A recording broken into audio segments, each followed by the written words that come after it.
जब ट्रेन आ जाती है, चढ़ने की भी चिंता रहती है, अंदर प्रवेश करने की भी चिंता रहती है, फिर सीट ढूंढने की भी चिंता रहती है, और जब सीट पर बैठ जाते हो और अपना सारा सामान सीट पर रख देते हो तो एकदम हल्के हो जाते हो कि अब कोई टेंशन नहीं, केवल सीट पर बैठे और तुम्हारी चिंता समाप्त। बोलो सत्य है कि गलत है?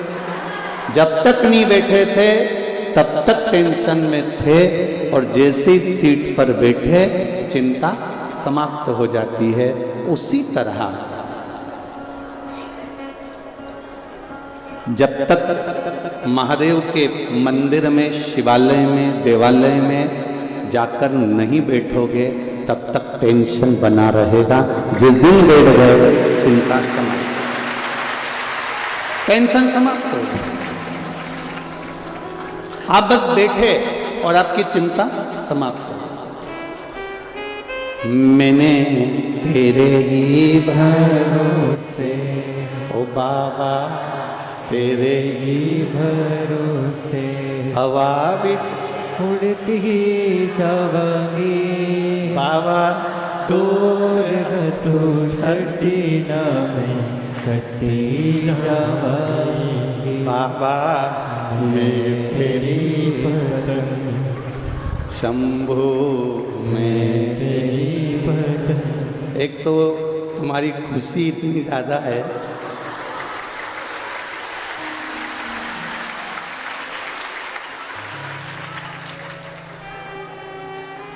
और सब रटे रटाए बैठे हो।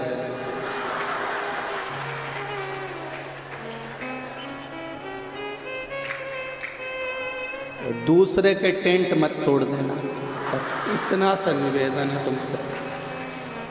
बाबा की कृपा है, बैठो शिव के चरणों में जाकर। भगवान शंकर के चरणारविंद में जब हम जाकर बैठते हैं, भगवान शिव के चरणों में जब हम जाकर बैठते हैं, हमारी आधे से ज़्यादा चिंता, हमारा टेंशन सब समाप्त हो जाता है, और टेंशन का मेंशन हो जाता है। शिव कृपा अपने आप प्राप्त होने लगती है। हमें देवाधिदेव महादेव से कुछ मांगने के लिए नहीं जाना,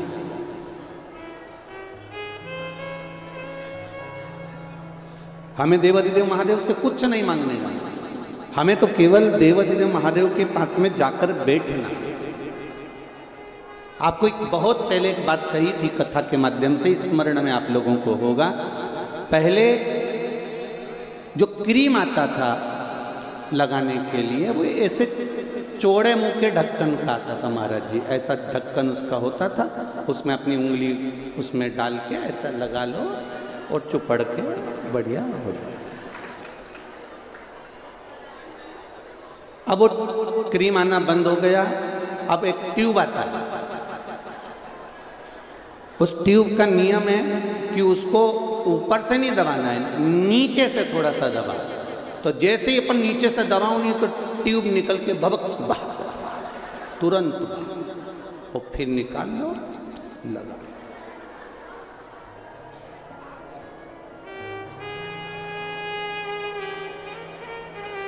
बस यही समझना, ट्यूब को नीचे से दबाया और ट्यूब निकलकर बाहर आया।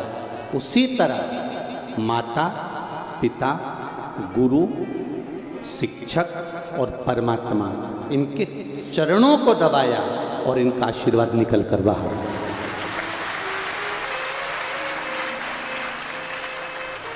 हम क्या सोचते हैं कि हमें ये महसूस होता है कि हम इनके पास में रहेंगे तो हमको कुछ प्राप्त हो जाएगा, हम इनके साथ चलेंगे तो हमें कुछ प्राप्त हो जाएगा।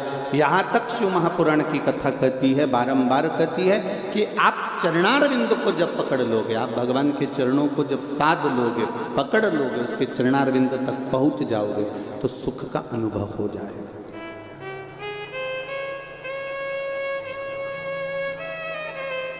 त्रिवेणी संगम पर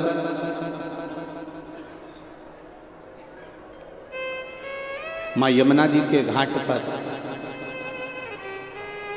प्रयागराज की पावन धरा पर तक्षकेश्वर महादेव का एक मंदिर है।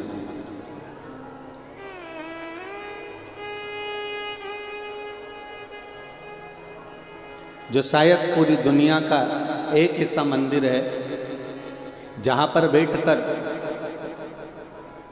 राजा परीक्षित को डसने वाला सर्प भी शिव की शरणागति ग्रहण कर रहा है। और ये प्रयागराज का एक आनंद है। तक्षकेश्वर महादेव गए हो आप लोग? कौन कौन गया? अच्छा, होके आए हो ना? हाँ, बहुत। पूरे प्रयागराज का एक ऐसा महादेव का मंदिर जहां पर केवल आप कुछ क्षण के लिए बैठते हो और वो तक्षकेश्वर महादेव ना जाने कितने विष से, कितने ताप से, कितने दुख से आपको दूर कर देता है और अपना बनाने का प्रयास करता है। वो तक्षकेश्वर महादेव, तक्षकेश्वर महादेव। महाराज, दरियाबाद के मोहल्ले में, आप लोग वहीं से हैं क्या? अच्छा, दरियाबाद के मोहल्ले में माँ यमुना जी के घाट पर बना हुआ तक्षकेश्वर महादेव का एक अनुपम लीला है। जिस समय पर राजा परीक्षित सोने का मुकुट धारण कर कर जा रहे हैं, स्वर्ण मुकुट, और वो भी कोई साधारण सा मुकुट नहीं है राजा परीक्षित के मस्तक पर। राजा परीक्षित ने अपने दूतों से कहा कि जो सर्वश्रेष्ठ मुकुट हो, जो सुंदर हो, अति सुंदर हो, उस मुकुट को लेकर। अब उनको नहीं मालूम था कि जो मुकुट आया है राजा परीक्षित के मस्तक पर रखने के लिए, वो जरासंध का। वो मुकुट राजा परीक्षित को लाकर दिया गया और राजा परीक्षित ने उस मुकुट को अपने मस्तक पर धारण करा। शिव महापुराण कथा कहती है, एक मांग का टीका, एक चप्पल और एक छाता, ये तीन चीजें किसी के भी प्रयोग में नहीं लेना चाहिए। किसी की दूसरे की मांग कर या दूसरे की लेकर इसका प्रयोग नहीं करना। एक किसी की चप्पल हो, पादुका हो, या किसी का पांव का जूता हो, चप्पल हो, आपकी चली भी गई ना तो आपको टेंशन नहीं लेना, गई ना कोई बात नहीं। पर महाराज बड़ा दुख होता है, 500 की थी, टेंशन महाराज, चली गई जाने। वैसे तो हमारा शास्त्र कहता है जब भी तीर्थ करने जाओ, किसी पवित्र नदी के तट पर जाओ, संतों के पास जाओ, गुरुजन के पास में जाओ, भगवंतों के पास में जाओ, देवालय शिवालय जाओ, या किसी सतमार्ग की ओर आगे बढ़ रहे हो तो पांव में पादुका होना ही नहीं चाहिए। क्यों? क्योंकि आधा चित्त, आधा मन, आधा टेंशन तो आपका उस पादुका में लगा रहता है कि भाई है कि गई। आधा टेंशन तो वहां लगा रहता है, ध्यान लगा रहता है बार बार। कई बार चली भी जाती है और जाने के बाद कितना टेंशन होता है कि अब मैं किसकी ले जाऊं। चिंता तो व्याप्ति है, ऐसा नहीं कि चिंता नहीं व्याप्ति होता है। तो यहां पर हमारा सनातन धर्म कह रहा है कि एक मांग का टीका, एक पादुका और एक छाता। इसलिए हमारे सनातन धर्म में जब किसी का मृत्यु हो जाती है या कोई किसी के घर में कोई उद्यापन करता है या कोई बड़ा आयोजन करता है या कोई पूजन कराता है तो उसमें पद की महत्वता होती है। उस पद में दो चीजें बड़ी खास होती है, एक पांव की चप्पल और एक छाता। आपने देखा होगा कि अगर कोई समाप्त भी हो गया, मर भी गया, तो उसके बाद में जो पंडित जी को सामग्री देते हैं उसमें चप्पल, जूता या फिर छाता और वस्त्र, जनेऊ आदि का आदि, गौमुखी, माला, लोटा, गीता जी और ये सभी चीजें प्रदान करी जाती। पर शास्त्र कह रहा है उसका कारण क्या है? क्यों देते हैं ब्राह्मण को कि भैया ये हमारे यहाँ तुमने उद्यापन करा है, इसमें ये पद दिया गया है, हमने कपड़े भी दिए हैं, उसमें जूता भी रख दिया, चप्पल भी रख दिया, छाता भी रख दिया। छाता और चप्पल की महत्वता क्यों कही गई? क्योंकि ये दो चीजें ऐसी हैं जिसमें काल समाया होता है। जब हम किसी को ये प्रदान करते हैं तो ये मानकर करते हैं कि हो सकता है हमारे जीवन में कोई दुख हो, तकलीफ हो, कष्ट हो, रोग हो, बीमारी हो, वो इसके दान करने से समाप्त हो जाए।